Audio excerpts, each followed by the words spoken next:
Hi friends! In the reading module, there are different types of questions.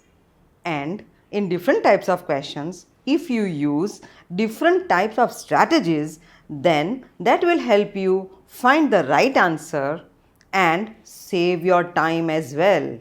So let us begin with multiple choice questions. What will you do in multiple choice questions?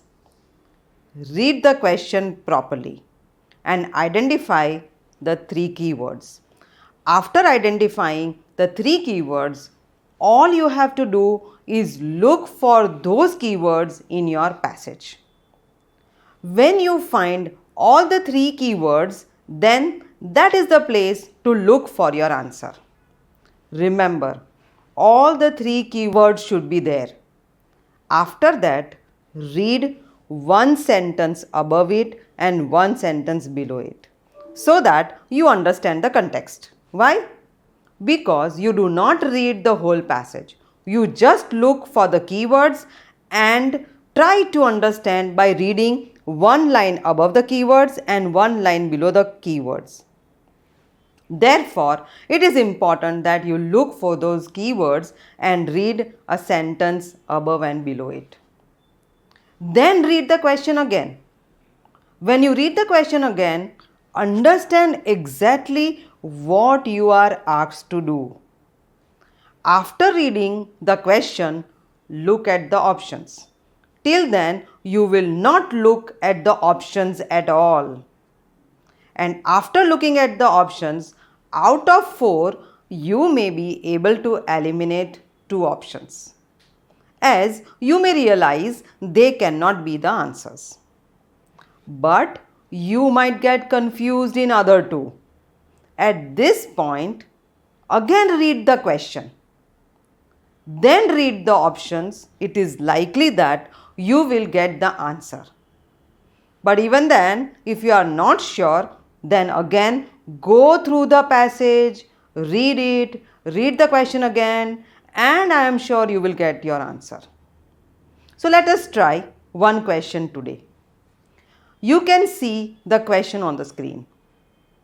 The question is, math textbooks in Japanese schools are. So which are the keywords here? Math, textbooks and Japanese. Now you will directly look for those words in the passage.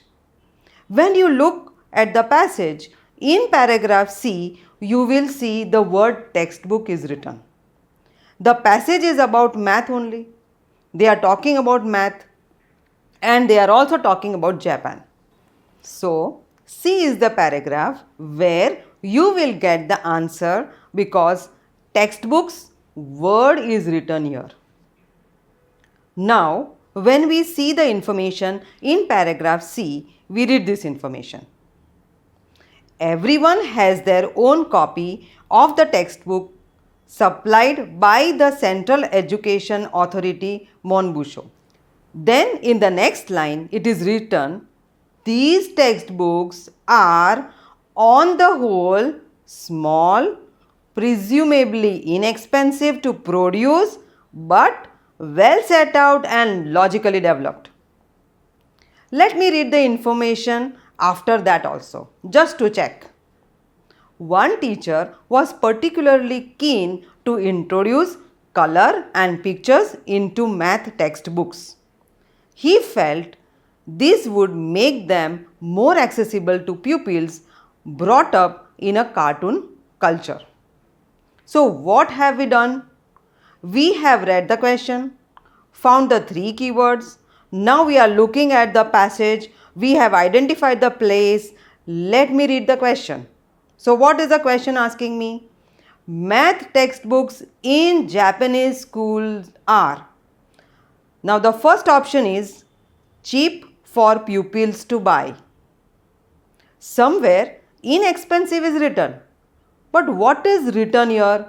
Presumably inexpensive and to produce, not to buy. So this is not your option. Now let us look at the second option. Well organized and adapted to the needs of the pupils. So well organized? Yes. It is written well set out and logically developed. It is also written presumably inexpensive to produce but well set out and logically developed. So here it is written well organized and adapted to the needs of the pupils. Yes, that seems like the more appropriate answer. Let us look at the other options and then select the final answer. So let us read the option C.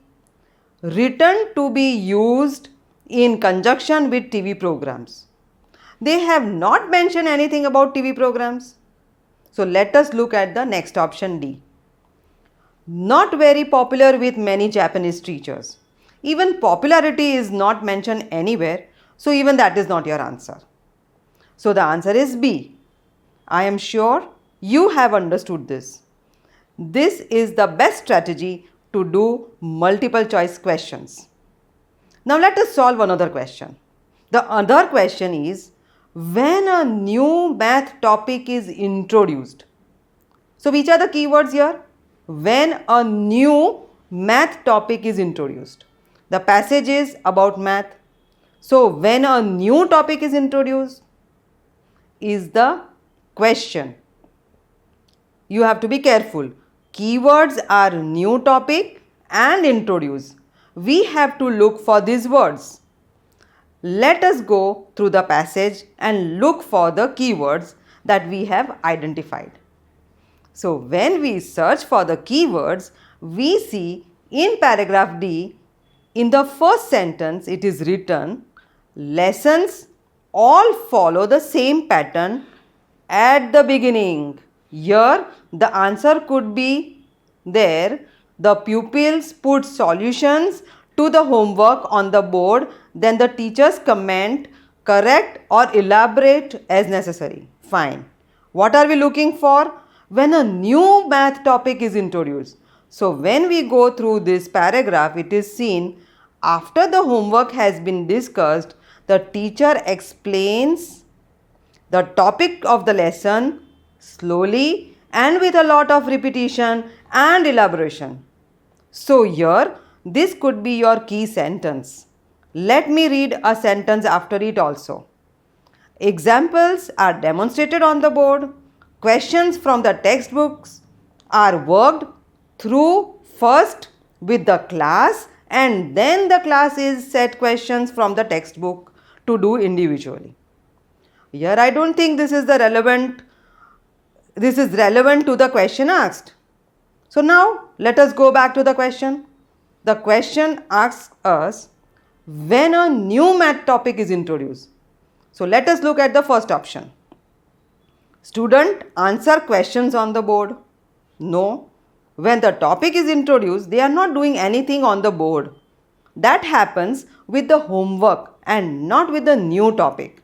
So look at the B option. Students rely entirely on the textbook. That is nowhere written. So even that is not your answer. It is carefully and patiently explained to the students. Yes. Why? You can see the synonyms. Carefully and patiently. So slowly and with a lot of repetition. Yes, this could be the option. It is usual for students to use extra worksheets. Okay, they have mentioned worksheets, but it is not related to the question asked. So even that is not your option. Finally, your option is C. So friends, when you do multiple choice questions, this is the best trick. Read the sentence, read the question, identify the 3 keywords, look for those words in the passage, read one line above it, one line below it, again read the question, then look at the options. Till then, you will not look at the options. Now, one by one, when you read the options, it is likely that you will immediately eliminate 2 options. Because you know, depending upon what you have read, that these are not relevant. But you might get confused in the other 2. In that case, read the question again to understand what is exactly asked to you, and you will most certainly find the right answer. Okay friends, I am sure this will be helpful. Thank you.